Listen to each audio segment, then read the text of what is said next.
The Independent newspaper yesterday, and I'm going to show you I'm going to say to you the way that two newspapers ran the story. The Independent, Professor Avi Loeb has just completed a $1.5 million expedition searching for signs of a mysterious meteor dubbed IM-1 that crashed off the coast of Papua New Guinea in 2014 and is believed to have come from interstellar space.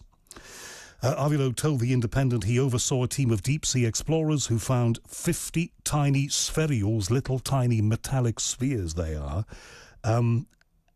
or molten droplets, almost like if you drop, and I don't recommend you do this, certain molten metals into water, then of course they will instantly form globules. That's what these look like. I think we've got a picture here from one of the newspapers that might illustrate this. Daily Mirror put it this way, maybe more succinctly, but whether it's more accurately, I don't know. Headline, UFO debris pulled from the Pacific Ocean floor may be proof that aliens visited Earth. And there are those metal spherules that we'll talk about in just a second here. This week, scientists were able to recover items from the bottom of the ocean that landed there about 10 years ago, 9 years we know. And Avi Loeb says they could be proof of extraterrestrial life. Well, does he? He's online to us now. Avi, thank you very much once again for making time with me. Thanks for having me. It's a great pleasure. Two versions of the same story. Avi, you know that we have big papers in the UK and we have little papers who put things more succinctly.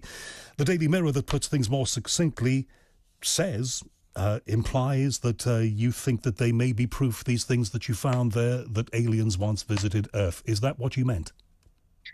No, we have to find out in the coming weeks what these droplets, as you refer to, these metallic marbles that we found at a 2-kilometer depth of the Pacific Ocean are made of. And they are definitely molten spherules from the surface of an object that entered the solar system a while ago from outside and collided with Earth in January 8th, 2014. And now, almost a decade later, we went after them. We are trying to figure out what this object was made of. And one thing we know is that this object moved faster than 95% of all the stars when it entered the solar system in the vicinity of the sun. So it was moving unusually fast.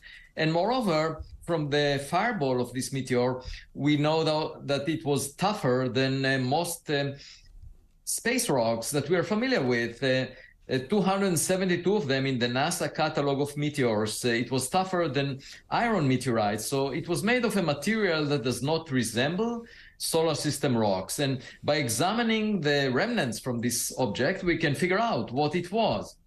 Could the white heat of re-entry, the white heat of this collision, have created some kind of alloy that is, composed of elements that we understand, but put them together in a way that we don't? Or is that not possible?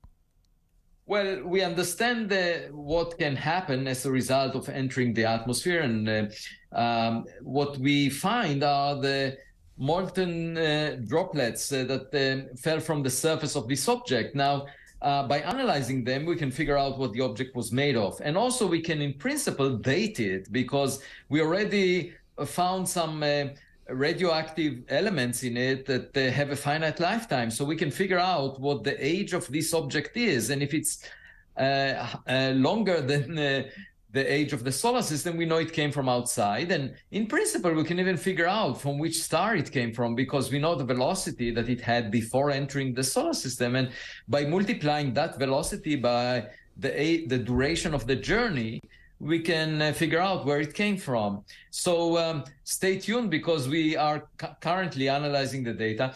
The amazing news is that we found it. We found the objects on the ocean floor. It's 2 kilometers deep. These are spherules that are roughly millimeter in size. So it sounds like an impossible task. Yeah, it does. How did you manage it?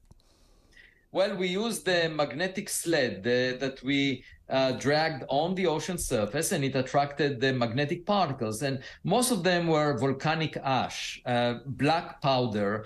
We filtered it out, and then what was left behind, we looked at through a microscope, and we found these beautiful metallic marbles that indicate that they came from this meteor, and they were concentrated along the path of this meteor. So we are confident that they were associated with it, and we want to check whether indeed their composition is very different from solar system objects. Why would we want to? This is a real dumb question on one level, but I'm going to ask it anyway because that's what I do. Why would we want, if it isn't, as some have implied and almost certainly wrongly implied, if it isn't part of a spaceship, if it is part of something that is from way further away than we can comprehend or imagine, why do we want to know about it? It's a lot. It's a huge investment, isn't it, that you made? Yes, there are two possibilities. Either it's a rock from an origin that is quite different than the solar system because it has material strength different than asteroids or comets, or it's a spacecraft, an artificial gadget that was generated by another civilization. So it's quite obvious that the second possibility is very intriguing. It will change the future of humanity. And I actually asked my students at the last class of the spring semester before I went to the Pacific Ocean, I asked them, if we find a gadget and it has buttons, should we press any button? And half of them said no, half of them said yes. And I said, well, I will take it to a laboratory and examine it before engaging with it. Now, this is in the case it's artificial, and there is also the possibility that it's natural and from an origin that is quite different than the solar system, in which case we learn something new in astrophysics. And it's a new frontier in the sense that instead of looking through telescopes to find what lies beyond the solar system, we are using microscopes, not telescopes. And, it was like a needle in the ocean to find. And I was amazed that we were able to do it. We had a team of professionals. It was a very challenging task. And we made it. We found it. And now we just have to analyze it. And you can think of it as romantic rose petals that lead to the partner that we are aiming to find. And in a way, because these spherules that we found, they are just tiny droplets that were melted off the surface, but there may be a relic from that object, the interstellar meteor, that is on the ocean floor right now. And we need to search for it in a future expedition. Now we know where to go. When you say there may be a relic, what do you mean by that? I mean, the core of the object may have survived. So we don't know if those molten spherules are just the surface of an object that survived and is on the ocean floor. And of course, we need to search for it using a completely different method than a magnetic sled that can, it was a size of roughly 1 meter. It cannot really lift any big object. And to find the big object, we need to use a sonar, an imager using sound waves, and we plan to do that next in the coming year. Why this object and why this place? Well, it was the first object that was recognized to originate from outside the solar system based on US government data. And I discovered it with my student Amir Siraj. The data was available for almost a decade now, and we found it 5 years ago by looking at this catalog of meteors. And then the government confirmed our finding about a year ago in an official letter to NASA. They said that at the 99.999%, they're confident of the data that indicates that it's interstellar. And at that point, I defined the expedition. I said we need to go there and find out, because whether it's natural or artificial is not a philosophical question. We can actually collect the materials. And then we started planning, and a wealthy funder, Charles Hoskinson, arranged a Zoom call with me and said, you have the money. And so we arranged for an exceptional team of professionals. And I should say every person within that team was crucial for the discovery. It was a heroic effort. And we found it. That's the amazing thing. We took the risk. Many people said we will not find anything. We went there and we found it. And you know, and I know, that there were some people, if we were to look at headlines a year ago, 6 months ago, who were a little disparaging of you and this mission to an extent. I would guess they're not going to be so disparaging now, because you found what you went to look for, and that's fantastic. Have you brought any of those spherules back to where you are now? Have you got any? Yes, I did. We have 50 of them, and we're planning to look through the material to find many more.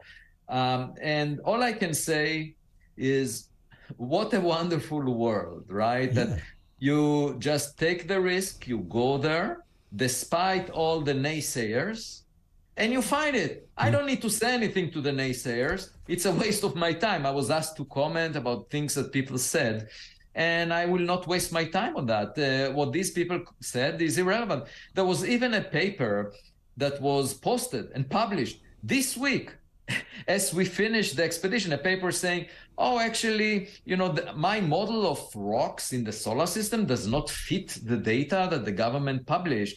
As a result, the data must be wrong. And I say, that's pretty arrogant for a physicist to say, if my model doesn't fit the data must be wrong. But that's what this paper said. And moreover, this paper argued that the data from the government, for the speed of the object is wrong by a factor of 3 or so. So the speed is much lower than it was inferred. And that this object should not be made of iron, cannot be made of iron, based on their modeling. Now we got the materials and we checked it, and it's mostly iron. So at the time that this paper appeared, we already know that its conclusions are wrong. Right. And I say, why not wait? I mean, whoever wrote this paper knew about the expedition, but it just shows you that some people are arrogant enough to say, we know the answer in advance. We don't need the data. Before, and in fact, as you were bringing back the material. Sorry to jump in, Avi, but anything that we recover that is unknown like this, and this is at the moment a big question mark, right? We don't know if there are risks associated with it, do we? That, you might be bringing back something that it contains, maybe even just radioactivity. Have you checked it for radioactivity? Yeah, that we checked immediately on the ship, and there is no unusual radioactivity. We had a gamma ray spectrometer. We also had the Geiger counter, and no, there is nothing of this nature. And if you find it to be from a place far away, and if you suspect it may have been manufactured by something or someone, how are you going to put that news out there? Oh, I will share it openly. When I entered the private jet that took me to this expedition that belongs to the funder, Charles Hoskinson, the pilot said, "Welcome aboard, Professor Loeb." And I corrected the pilot and I said, "You can call me Avi. I'm just a curious farm boy." That pretty much defines me. I'm just curious. I want to find out the answer. And I think it will have great implications for humanity in the future. At the very least, we will learn something new in astrophysics, but otherwise, we will learn that we are not alone.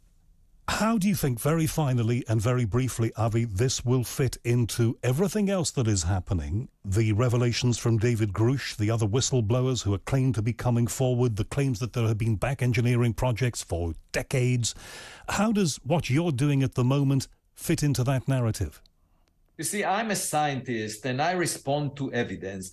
David Grush talked about other people telling him things. He didn't really see the evidence itself, okay? Therefore, I cannot really consider that as evidence for anything. Anyone can say anything. He didn't show us the documents. He didn't show us photographs. He didn't show us any evidence. So I don't know whether it's real or not. It's hard for me to tell. Therefore, as a scientist, I prefer to collect the evidence myself. And believe me, it will be open to the public. And it's easier, as far as I'm concerned, to collect the evidence myself than to wait for the government to release it. And as a scientist, my evidence will be shared openly with everyone. Avi, thank you so much for making time for me. You make a lot of sense to me. We will talk again about this. And it looks like you're on to something very, very exciting. Avi, thank you very much indeed. Professor Avi Loeb, Director of the Institute for Theory and Computation at Harvard, and also, of course, the man behind the Galileo Project.